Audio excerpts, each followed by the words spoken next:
Hello, everybody. Hello, everybody. This is Football Talk with Beef and the Deuce. I am the Deuce.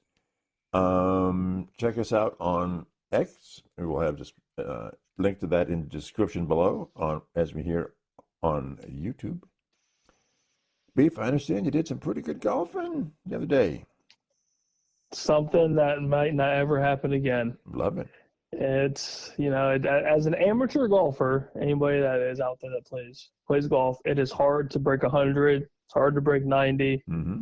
Hard to break 80. Mm-hmm. But for a front or back nine, however you play 9 or 18, breaking 40 is insane. Yeah. And we finally did it. Did it. Finally did it. All right. 39. It was pretty wild. 6 pars, 3 bogeys. And coming off a front nine of a 46 with a triple bogey is pretty wild. So very good. I will forever save that scorecard till the day I die. Yeah, no doubt.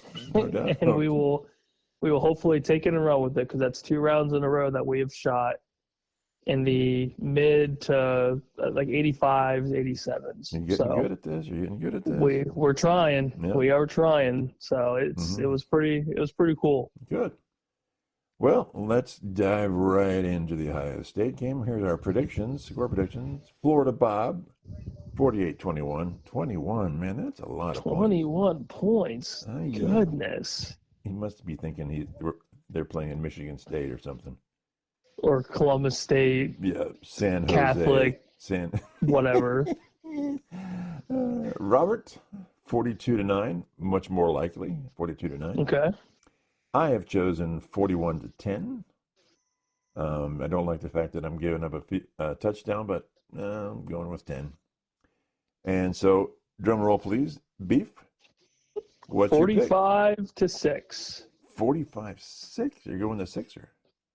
I'm going Sixer. I'm giving a couple field goals just because of that red zone defense we have is insane. Yeah.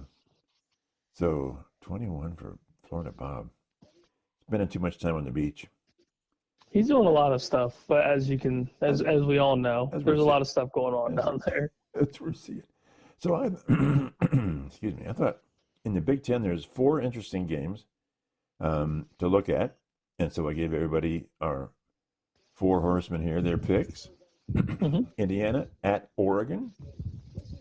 I am picking Oregon. Everybody go Ducks. So everybody picks Oregon, right? Yep, go Ducks. Here's my question with this. It seems like a slam dunk. What happens, what seismic shift occurs if Indiana upsets Oregon? That would be massive. It's obviously a massive upset. Yeah. But I think Indiana's in the top 10. The Cignetti train as a whole skyrockets. I'm a believer in this guy. I'm not sure I like him, but I believe in him. The over-under is pretty high scoring. Yeah. They got it right now at 55 and a half. Mm-hmm. For a Big Ten game, I feel like that's pretty high. But these are 2 high-scoring teams, though, right? These are really... Yeah, and I think the spread of Oregon at 7.5, which is I don't like the hook. I hate the 7.5. Mm-hmm. But I think Indiana can keep it close. Okay. And I think the key for Indiana to win is just I think just good enough defense. I think it comes down to a 1-possession game, just with how Indiana's been playing. Mm-hmm. How the quarterback play for them has been pretty remarkable. Yeah. And their defense has played really well. I mean, look at the Illinois game as a prime example. Illinois is no slouch by any means. Right. They kept those dudes at 10 points. So which is crazy. Is this I tend to think this is just going to be a scoring festival. It's just going to be score. It's just the last person to score, or maybe, I don't know. Mm-hmm. Am I totally off base on that one? Because both teams can really put up the points. I don't think so. I think a lot of it is going to have to do with Indiana pressuring the quarterback, and I think getting kind of getting their offense off track, if that makes any sense. So Mhm. I feel like for the most part for Oregon season, it has just been kind of go, go, go. Mhm. And nobody's really stopped until the Penn State game. But even then, Oregon put up 30 points Right. in a top 6 matchup. That's pretty solid. Yeah. But outside of that, I mean, they put up 59 points, 69 points, 34, 41. That's a lot of points on a consistent basis. Yeah. And I feel like for Indiana, just add a little bit of pressure to Dante Moore. Get him a little uncomfortable. I know he's a very, very solid dual threat, especially on the run. But yeah, I think for Indiana to win the game, it is going to take some defense, force a couple turnovers, and then for the offensive side for them, just play Indiana football. I mean, they've been throwing the ball really well, and they have played turnover for the most part turnoverless football. And that's a key to winning any game, but especially for a game of this magnitude, especially for the Big Ten, let alone the collegiate level. Yeah, just play smart. Don't go too over the head, and just play the Cignetti football that we've seen the last 2 seasons. Okay. What about if this was in Indiana? Would anything be different? I don't think so. At least not for me. Okay. I think it'd be a little bit closer. Maybe within like that 1 to 3 point range. And I think the Indiana crowd would be, I mean, just as fiery as the Oregon crowd's going to be. But I think Indiana plays well at home. Yeah. And I think it's like the comfortability of them playing at home in a big matchup like that is definitely beneficial. And I think the travel is going to be, it's always rough, regardless if you're going west to east, east to west, so they're Midwest to far west. They're going to use the James Franklin excuse here. I don't think Cignetti would be the type to use that excuse. At least for us, like looking into the game, I could see that being a factor because it always is. Yeah. Regardless of how you want to, however you want to explain it, it's tough. The travel is always tough. Yeah. But James Franklin also just can't win big games, and he doesn't want to admit that he can't win big games. Right. Okay. My next game, I think most people probably don't give a crap about, but it's Nebraska at Maryland. Both teams. This is interesting to me. Both teams are at 5-1. So one of these teams on Saturday will become bowl eligible, which is huge. So this to me, this is like a launching pad for the rest of their season, and how it's going to go. Both are good teams. I like Maryland, of course. So I picked Maryland. Bob picked the Cornhuskers. Robert picked Maryland. And you pick? Give me the Terps. Terps. Give me the Terps. I will ride on the Deuce train. As scary as that is, I will ride on the Deuce train. I think overall they're a better team. I think so. I'm not huge on Raiola. I don't know. I think he's overrated, truly. Yeah. I think a lot of the hype with him coming into Nebraska was, I think, too much. And if you look at their schedule, I mean, they struggled against Cincinnati. The Michigan game we all knew was going to be close. And even with the Michigan State game, I mean, they gave up 27 to Michigan State. I know. It's not ideal. It's not ideal. But I would also say that Nebraska is better than it was last year. And it's sort of the third-year rule thing with rules. So he's getting his team better. Would you agree or disagree? I mean, yeah. I would say they are better, but I think Maryland is better than they are. Is better than they are. Okay. And I'm also a big fan of this Malik Washington kid, Maryland's quarterback. I think overall he is the difference maker for them. Yeah. And I feel like over the course of however many years, Maryland's issue has always been consistent quarterback play. And now they have it. Yeah. And he's a freshman, so you've got time with him to develop him. And I could see Maryland making, a little run in the Big Ten. And it's a home game. This is going to be huge for them. Like you said, it's a massive launch pad for one of these teams to, get into this bowl conversation. So either one, but let's say Maryland wins. What do you think their final record will be? They'd be 6-1 at this point. Let's see. So you've got UCLA next, Indiana. 1-1. Yeah. Rutgers, they should be. 2-1. Illinois could be a tough game. 2-2. Then home against Michigan, away at Michigan State. So they could be 3-3, right? So that's a 9. I think that's fair. Yeah, so that would be 9, and that doesn't make sense, and that's 9-4. Let's see. So they're 4-1 right now. Oh, they're both So 4-1? after this, it would be they would be okay. So after this, if they do win, they'd be 5-1. Okay, my bad. Okay, so that makes sense then. So it'd be 9-4, or 9 It'd be 3. 9-3. We're at Yeah. 9-3. 9-3. Yeah. Okay. Which is pretty good for them, right? For a Maryland team, absolutely. Yeah. Absolutely. Mm-hmm. But I mean, then again, you never know which Illinois team you're going to get. Yeah. They host Michigan. That could be interesting. Especially if it gets a little high-scoring game. I don't know if Michigan has the offense to keep up if it does end up being like that. Yeah. But yeah, I mean, who knows? Who really knows? But they, as of right now, I mean, they again haven't really played much.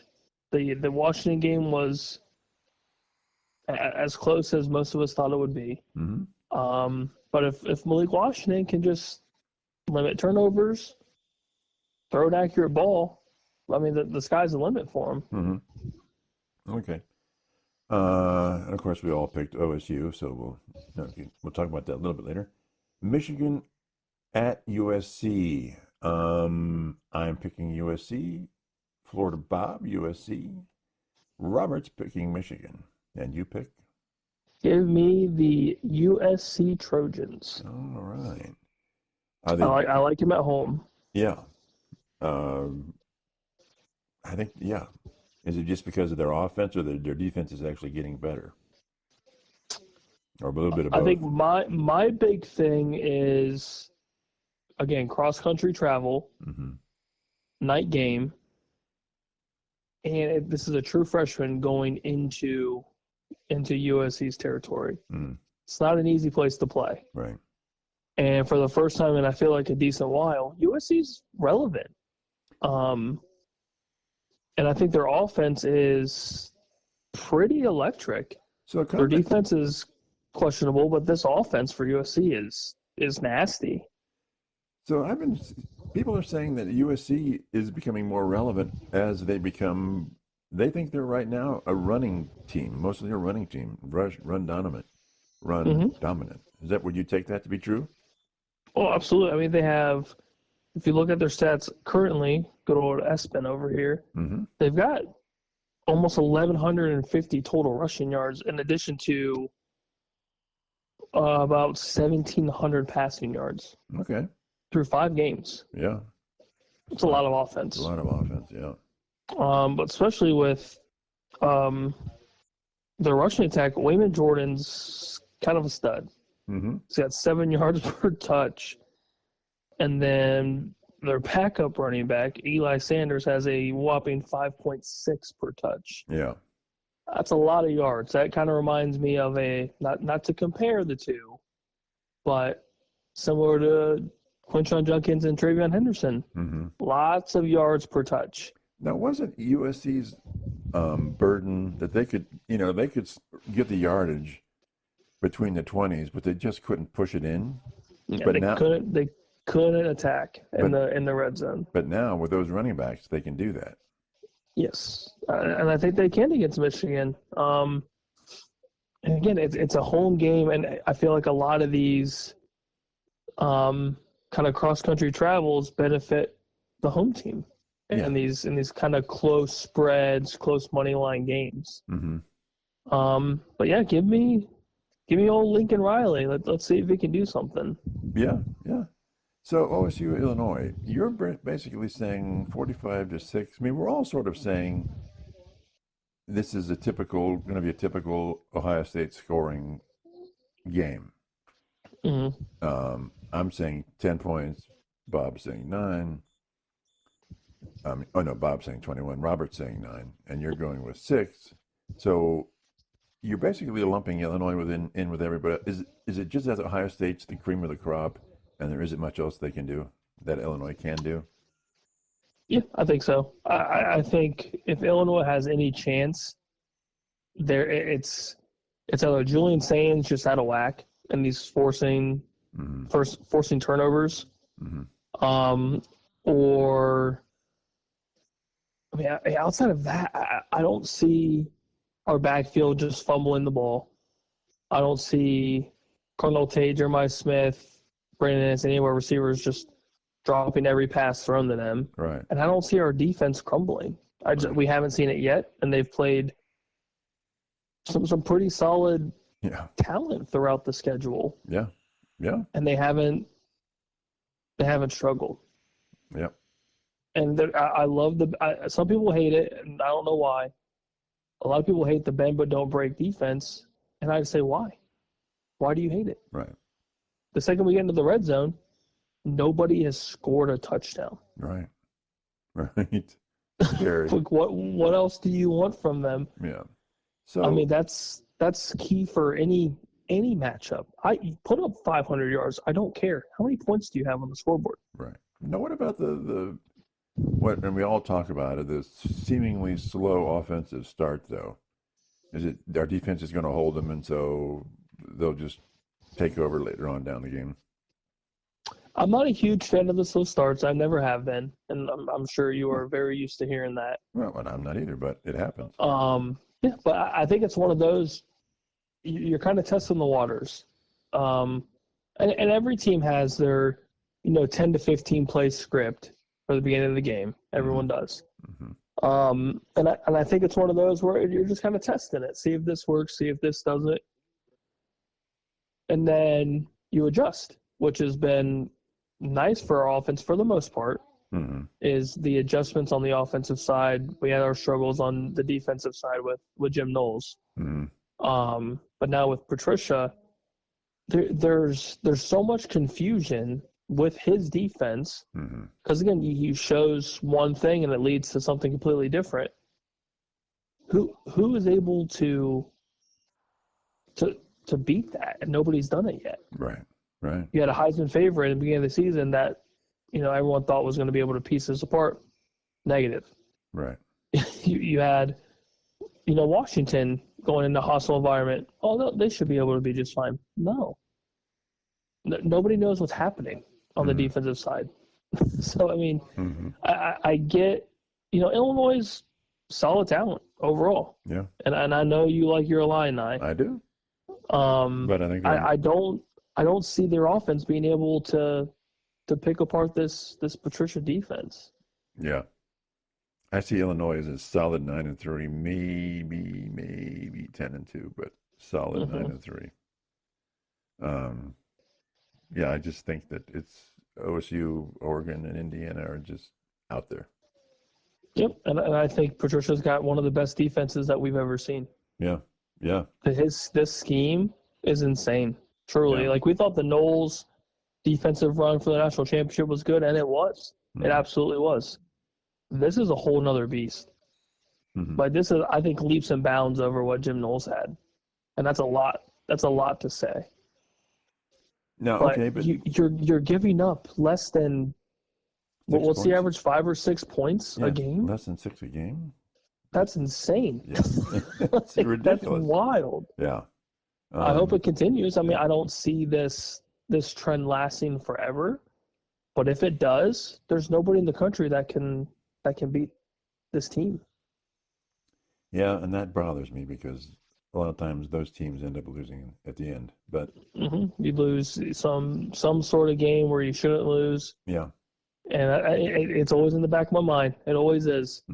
But I think Ryan Day, Patricia Hartline, and the staff all on its own, they have a good grip on this young team.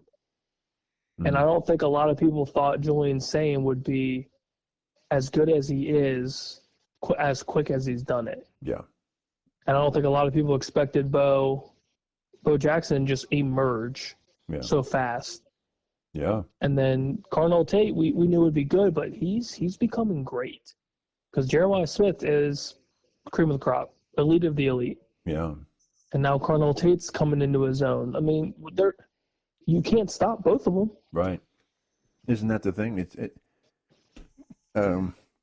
Smith's so good that, okay, fine, we'll just beat you with Tate. Yeah. I don't care. Like someone was talking about, I think it was Urban Meyer, because they were analyzing the Penn State loss on the Big Ten Network. And he said, quarterbacks don't care who catches the ball. They don't care. They want someone to catch the ball. Yep. Any of the three, any of the four, any of the two, just catch it, please. Yes, I'll throw it to you. You have to catch it. So, yeah, it's not favoritism. It's who's going to catch the ball. So, man, he just ripped Penn State. God, he ripped Penn State. Woo. But and rightfully deserved. Yeah, he said their receivers are just pathetic. And they've been bad for a long time. Yeah, and this was the new group that was going to change that, right? Everyone came back. You had your entire, running back echelon, your 1A, 1B, and they're doing squat. Yeah. Drew Aller's supposed to be this star-studded quarterback, and he's useless. Well, and at least in this offense, he's useless. Well, but Urban Meyer would say that he's not a great quarterback, but he's getting receivers who just aren't open. Who do you throw it to? Like the one that was so overthrown in the end zone. He said that he was throwing to a spot, and you're supposed to throw to spots. The receiver didn't get to the spot. He said that's he threw to the spot that he was supposed to throw to. The receivers are just not doing their job. They're just they're not open. They're not going to the spots. And when he looks down the field, he's looking at nothing. He says and he has to run because he has nothing to throw to. And he said it's interesting. He said so it's a personnel issue. Yeah, he said the receivers aren't energetic. They're not getting separation. They're not running to their spots. He said it's just really bad. And again, Aller's not a great quarterback. But and he's the one that gets the criticism when it's overthrown or it's whatever. But he said those receivers are doo-dooville. So yeah. But interesting. Okay. Yeah, but then he would say you've got a good running back core, so when I go with the running backs, and they do. They run the ball. Yeah. Like they can be down 21 and they'll still run the ball. But they do. He said they do spend a lot of time trying to throw the ball when they shouldn't. He said they should be. That's not their strength. It's just not their strength right now.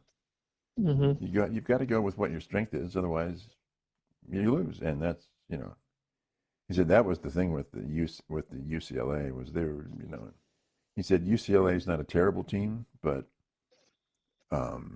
they should have just rolled over UCLA. He said they should have mopped the floor with them. Yeah, 100%. But yeah, and their quarterback is pretty darn good. Nico, he finally came out of his little shell and did something. Good for him. Okay, let's see here now. So a little bit of upset talk. This is still in the pro game. I'm taking Texas over Oklahoma in the Red River. Tell me I'm crazy. I'm just picking it. No, I'm with you. Oh, seriously? I am with you, 100%. You don't like Texas? I'm not a huge Texas guy, but I feel like the home field advantage for this rivalry is huge. And I think your boy Stevie, and Arch Manning, they got to be pissed off. They have to be. Yeah. There's no reason not to be. You just got booted out of the top 25. You got an Irish goodbye from the top 25. Yeah. Just straight booted and well deserved. Yeah. Well deserved. Yeah. Now you're fighting for a chance to even be in the CFP conversation. Yep. Which is insane. They're again not even in the top tier of the SEC. So yeah, I mean it's wild. My only theory was they've got to be pissed off and they want to break this narrative. They got to be sick and tired of this narrative, and they'll be better somehow. Oh yeah, if there's not a fire lit under that entire program's ass, mm-hmm.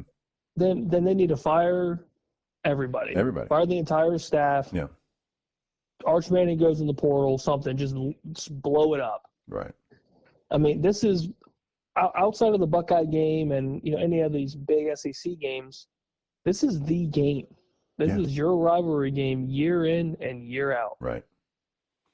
Yep. And I'm pretty sure Mateer may come back, may not come back as quarterback. He might. So that's huge for Oklahoma. But I'm a huge Oklahoma fan this year. They're a very, very good team. Very good team. Venables has done something. Yeah. I don't know what he's done to completely revamp this program, but this is a damn good team. It is. Yeah, shockingly good. Especially from the last couple of years, they were barely 500. Yep. I mean, maybe 500. Yep. But I think after a bad loss, this is make or break it for them. If Texas goes down 3 games, but before, I mean, this is right at the midpoint of the season. Yeah. You go down 3 games, you have to win out for the rest of the season. That is hard to do. In the SEC? Yeah. That is very hard to do. Yeah. But yeah, I like Texas at home. Okay. I think it's close, but I like Texas at home. All righty, we agree on that. I'm taking Utah to beat Arizona State.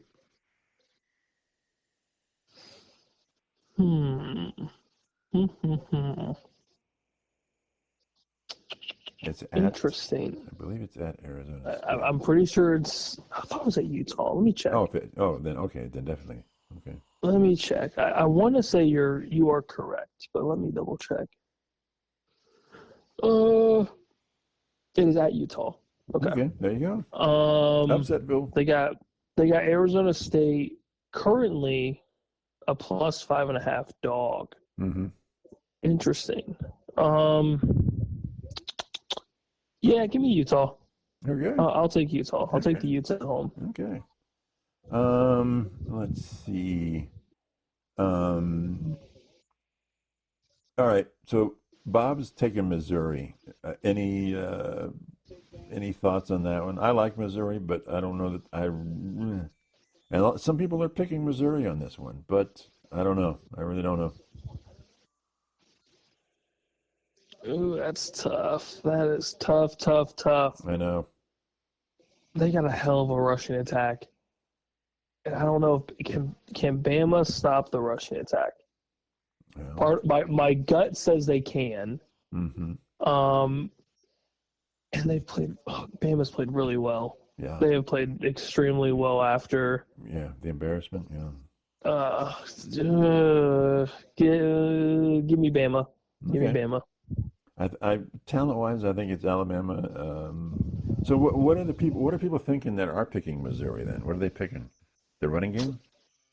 I would say rushing attack. The fact that they are undefeated always steers people into that direction. Yeah. But if you look at their schedule, their toughest game so far has been South Carolina. So, call me goofy, but it seems like every year Missouri, for an SEC team, has one of the cakest schedules. It seems that way. Okay. It seems that way, but they're always in the talk until it gets tough into SEC country, and then it gets until you head into the deep south. Ugly. When you head to the deep south, it's like, okay, now here we go. Yeah, then it's real football. All right.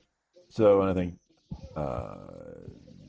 Georgia should beat Auburn. I don't think some people are picking Auburn, but I don't know. No, I don't see it. Okay.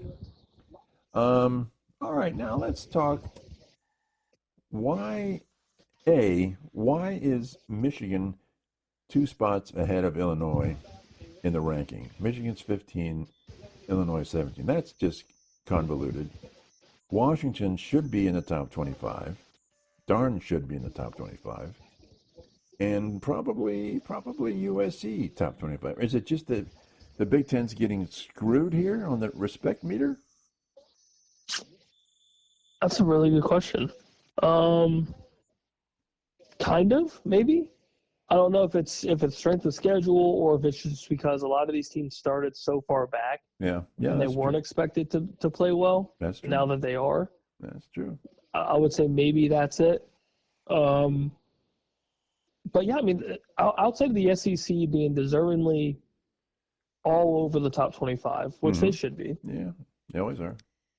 You've got a lot of good unranked Big Ten teams that have very strong arguments for the top 25. Mm-hmm. The Illinois-Michigan factor does confuse me a little bit. I mean, I get 2 rankings isn't a huge deal. Mm-hmm. And I'm sure that will change after this week anyways. Do you think Michigan is just marquee value? They're the Michigan. I think it's just the name, the brand, if anything. Some people will say that's wrong, but at the end of the day, you want to make money somehow, some way. Yeah. And that Michigan name carries a lot of value. Mm-hmm. And I think Illinois gets screwed too because of the massive blowout loss. Yeah. I mean, it's embarrassing. Truly, truly embarrassing. Yeah, that's a stain. So you're trying to fight back and prove that you're not just use toilet paper. Right. You're actually, a good overall program. Right. And that's just a bad loss. I get it's a top 10, top 15 matchup, but it's still, I mean, you got embarrassed. Mm-hmm. Truly, you got shut out in the second half, embarrassed. Yeah. So yeah, I think they're just kind of fighting, trying to fight for their name to tell the world that you're not bad. So do you think Illinois gets the rap over? I mean, it's such a bad rap, but they get they're the 8-4, maybe 9-3 team. That's kind of where they live. For just overall record, just they're a good team, but they're not going to crack the top. Yeah, I think that's fair. That's sort of their reputation, yeah, I think that's fair. Okay, so I think this is huge for them to do that this year. To do something, yeah. Yeah. To do anything positive. Yeah. They got to get out of this 8-4 and 9-3. Although 9-3 is not bad. It's not bad. For these playoffs, it's not bad at all. Yeah, but it's still going to be rare. Do you think a 9-3 team is going to make the playoffs? I think there's going to be a couple. With a lot of these big teams going down, and more than likely you're going to have a couple that are going to make a run. I think Bo Bishop said it relatively here recently that you're going to see some 9-3s just because of some of these strength of schedules, and some of these teams that like a Texas, Penn State now with their 2 losses. You're going to have some of these really good teams just kind of on the edge, just waiting, and they're more than likely going to squeak in because of brand, of course. Mm-hmm. It's always a factor, regardless if it's right or wrong. And the strength of schedule. These teams they're going to be playing other great teams, other good teams, and are going to kind of topple over these little guys, as wrong as that is. I mean, it's just how it's the way of college football. You're going to want to see, a Penn State or let's say a Penn State versus Texas rather than a Penn State versus, again, SMU. Which game would you rather watch? Right. Yeah, but yeah. Okay, but let's look at the playoffs in right now. I mean, let's say that OSU, Oregon, and Indiana, or let's say they're going to be in because of the way they are right now. Mm-hmm. That's 3. You're going to get at least 4 out of the SEC. And the way the SEC is rolling, they could be talking 5. Mm-hmm. And that's a lot and then you're going to get the ACC champion, Big 12 champion, and the Power 4 or non-Power 4, whatever, Mm-hmm. champion. And you're still left with like one team. You're still left with that one open spot, and everyone's talking Notre Dame. Mm-hmm. So how does what 9-3 team squeaks in then? Just give me your If I had to guess, yeah. If it was right now, just to throw it out there, yeah. I could see a Texas squeaking in. I could see the love of Arch Manning somehow having some influence. Mm-hmm. I think, I mean, Penn State's more than likely going to lose to the Buckeyes. That gives them 3. Mm-hmm. And I don't think a lot of people are fans of Penn State, truly. Yeah. I think as of right now, they are insanely overrated. Especially, but yeah, I could see Texas somehow, some way. Yeah. If they don't play in the SEC championship game or whatever, which I don't believe they will at this point, mm-hmm. I could see them squeaking in. Yeah, I think that UCLA loss by Penn State is going to haunt them for a long time. Oh, it's bad, and it wasn't just a close loss. Right. It was pretty bad. It was pretty bad. Yeah, yeah. They had no way to stop UCLA. Which talks. I mean, are you seriously? They couldn't stop UCLA. It's bad, and going into the Big Ten schedule, like, good luck. They had the 134th worst offense in the world, and they scored 40. Anyway, we talked about that. Okay. So you think Washington should be in the top 25? I think they have a very good argument. Very, very good argument too. USC, maybe less so, but knocking on the door here. Yeah, I would say they're there. They're right outside the door. Okay. All right. At what point do you put? How high are you putting Notre Dame if they don't lose for a while and they had those 2 first losses? I'm a believer, and you're like totally skeptical of Notre Dame. Where would you have Notre Dame right now? I mean, I feel like they are deserving of the top 25. Right. Top 20? Close. Okay. All right. So I would say close. Okay. So basically, they just have to keep winning, right? Yep. Just keep winning. The hope for them is that Florida State and oh God, why am I drawing a blank? Who else they lost to? I'm drawing a big blank. The team that they lost to, they just continue to win somehow, some way. Yeah. Continue to win and kind of beef up their strength of schedule. Because right now, Miami, I'm an idiot. If Miami continues to be what we believe they will be, and Texas A&M was the other one. Jesus, your Aggies. And if the Aggies continue, to play good football, then yeah, they're going to be fine. Because right now, I mean, the top 10 all alone is just completely bonkers. And like you said about the SEC, the SEC is kind of up for grabs too. Once you start getting into the SEC schedule, you're going to have a lot of teams kind of flip-flopping all over the place. Yeah. So it gets interesting real fast. And similar with the Big Ten, starting this week, it gets a little hairy. Do you think the SEC championship game could have 2 10-2 teams playing for the championship? Yeah, I think so. I think they're just going to beat each other up. Truly, I think. And with the Big Ten, it's a little different because I think it's very, very strongly going to be the Buckeyes and the Ducks. I don't see unless Indiana, pulls off this upset, then that narrative gets completely different. Right. But even if they lose, I think it's a given. Yeah, even if they lose to Oregon, again they're 11-1 potentially, and they were 11-1 last year, right? So They're definitely going to get in at 11-1, don't you think? Oh, 100%. Even if they're Without not a in the doubt. championship game. Yeah, without a doubt. Yeah, interesting.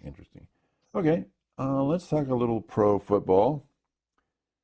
Not that I want to because of my Brownies. R.I.P. Joe Flacco. Oh my God. My God. To the Bengals. Oh God. It's so agony. The day it happened, I'm like, I should text you, but no, I'm done. I almost did, but I Oh, gave you time I needed it. I needed it to bad. just sit there and realize what just happened. It wasn't even a nap. It was just sleep. It was just Just slept for a full long-term day. sleep. Pull the covers Oh over my head. gosh. So I kind of, and in the in the press conference, Stefanski said that the Bengals contacted them hmm and said, "You want to make that trade?" So I'm not surprised because Jake Browning's just getting smoked, yeah, just getting obliterated. yeah. Um, But that's sort of what has happened to Flacco too. yeah, I don't necessarily I don't agree with the trade, Yeah, but couldn't at have the got same time, someone else. I think a change of quarterback is Warranted. Yeah. probably warranted. Yeah, yeah, I agree with that. I agree for Cincinnati. It's just shocking that Cincinnati made such a bold move. They don't do that. Oh yeah, because I mean I think they understand the Ravens are a dumpster fire right now. God, Lord. Eventually, Pittsburgh is probably gonna kind of tumble down a little bit. So that tells me that one, they believe Joe Burrow is going to come back. Yeah, That whatever is going on with this turf toe and the surgery, it's going well enough to where if there is a 4 to 5 week period, which it sounds like there might be right. for a playoff push, they'll be in it. Yeah, Um, yeah. which is surprising, which is really surprising. Yeah, if people are saying maybe he'll come back by week 12, and that's plenty of time for him to rack, 5 or 6 continuous wins. Oh yeah, and they did it last year. That's exactly right. They did it last They year. did it last year and were they were Very a play away on defense to do it. Yeah. Um, So the criticism of the Browns is that there's no more veteran leadership in the quarterback room, and I get it, but at the end of the day, sure, give it to Gabriel. He didn't look terrible. no, I was impressed. Yeah. Truly. I'm thinking, I think the Browns are going to beat Steelers in Pittsburgh this week. Interesting. And I know you think I'm crazy. It's funny because going into my gambling weekend. Mm-hmm. That is the game I looked at, and I'm sitting there thinking to myself, I need to call 1-800-GAMBLER. Why am I betting on this game? And I'm sitting there thinking to myself, That's funny. If the defense can continue to play well, which Yeah. I believe they will, Yeah. Cleveland has every chance to win. I mean, they have every opportunity to. Mm-hmm. And I am also leaning towards Cleveland. Wow. I like the defense. I truly like the defense, and I think it's going to be a very ugly game, as they typically are. Yes, very ugly. And if the defense holds up, stays healthy throughout the game, I think they can do it. Truly, I love the Cleveland defense when they're healthy. They are solid. Truly, They just need to not be on the field the entire game. Right. Yeah, and the offense has to score over 20 points at some point in this season. Mm-hmm. Yeah, I mean, you have Dylan Gabriel already throwing 2 touchdown passes in his first start. And no turnovers.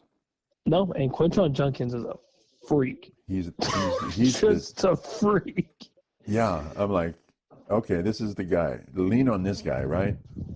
Yeah, give this dude the ball 25 plus times. Good things will happen. At least.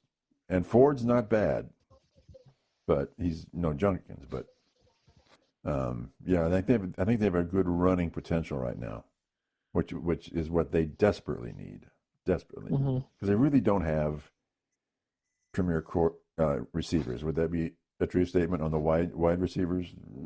Yes, very Judy, true. Judy, he knows how to drop the ball. Yep, he's a good number 2. Yeah, He's not a number 1. yeah, yeah. So, yeah, again, go with what your strength is. Yep. If they But can run the ball, keep it kind of lower-ish scoring, they have a great chance. yeah, and I would highlight our tight ends. We have some good tight ends right now. Oh yeah, it's impressive, Yeah. truly. We'll see So, though. If I'm you, I would be encouraged with what you saw with that Minnesota game. Granted, you got the L, yeah, but I would be encouraged. okay, yeah, sort of am. Okay, um, I'm taking Jags over the Seahawks. It's at Jacksonville. Jags are hot.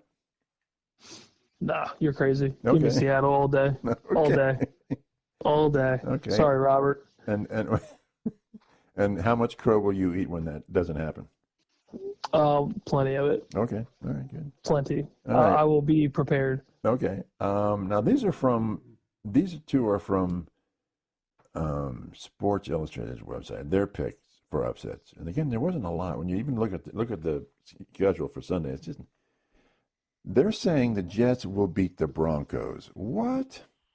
Yeah, no thanks. I didn't like who's right. I'm like, who's smoking what here?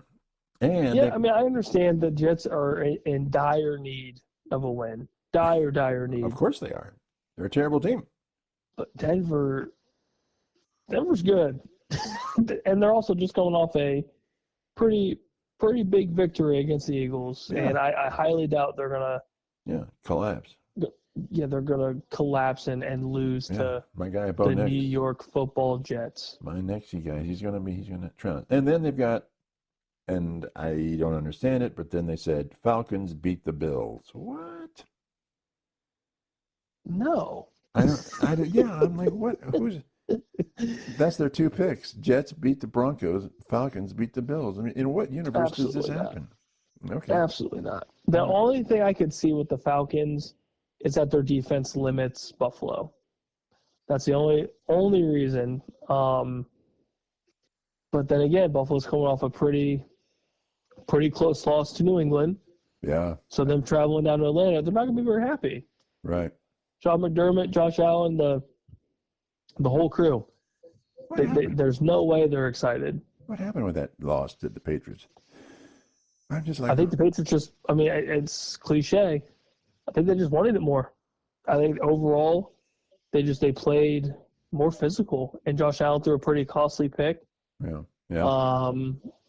And I think the Patriots just capitalized on some opportunities, and Drake May played good football. Yeah, Nothing, extravagant, but he played good football. Yeah. Yeah. And their defense played great too. Yep. How about, is it Bucks over the Bucks and the 49ers this weekend? Mm-hmm. What are you picking? You're liking both teams. You're liking both quarterbacks. What are your thoughts? I am leaning towards Tampa Bay. Ooh. I think it's going to be a fun game. I think it's going to be fun. It sounds like Mac Jones is starting again. Mm-hmm. It sounds like they might get Juwan Jennings back. Looks like Ricky Pearsall's out for the Niners.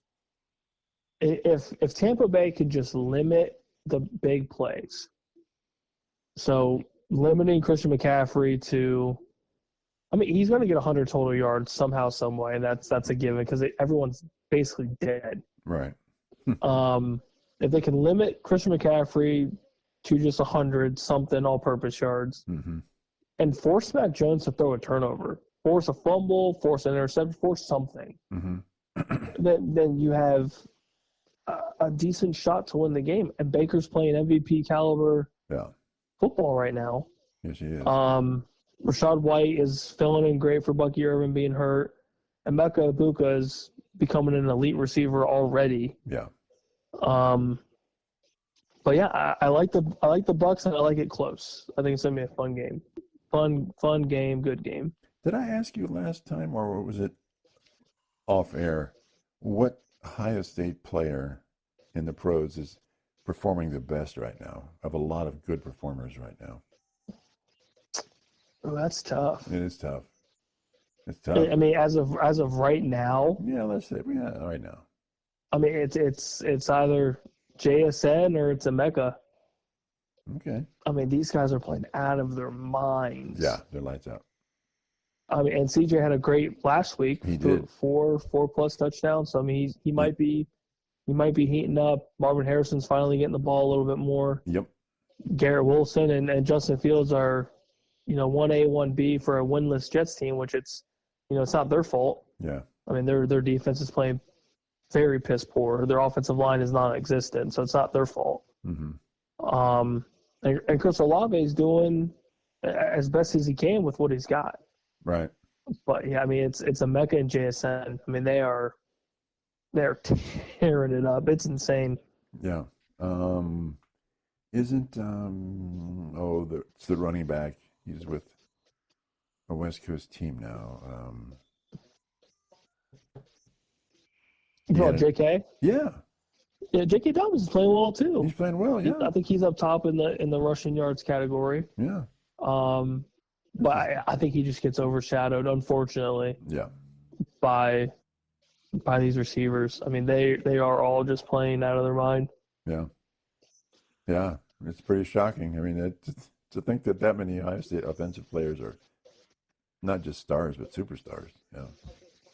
And we Especially with the Mecca off the bat. I mean, this is week 5, week 6, mm-hmm. and he is just. I think he's top 5 in yards or top 5 in touchdowns, one of the two or both. Mm-hmm. I mean, it's wild, and he's filling in for Mike Evans and Chris Godwin. Yeah. Whether Godwin's trying to come back, Mike Evans is still pretty ouchy. I mean, it's impressive, truly.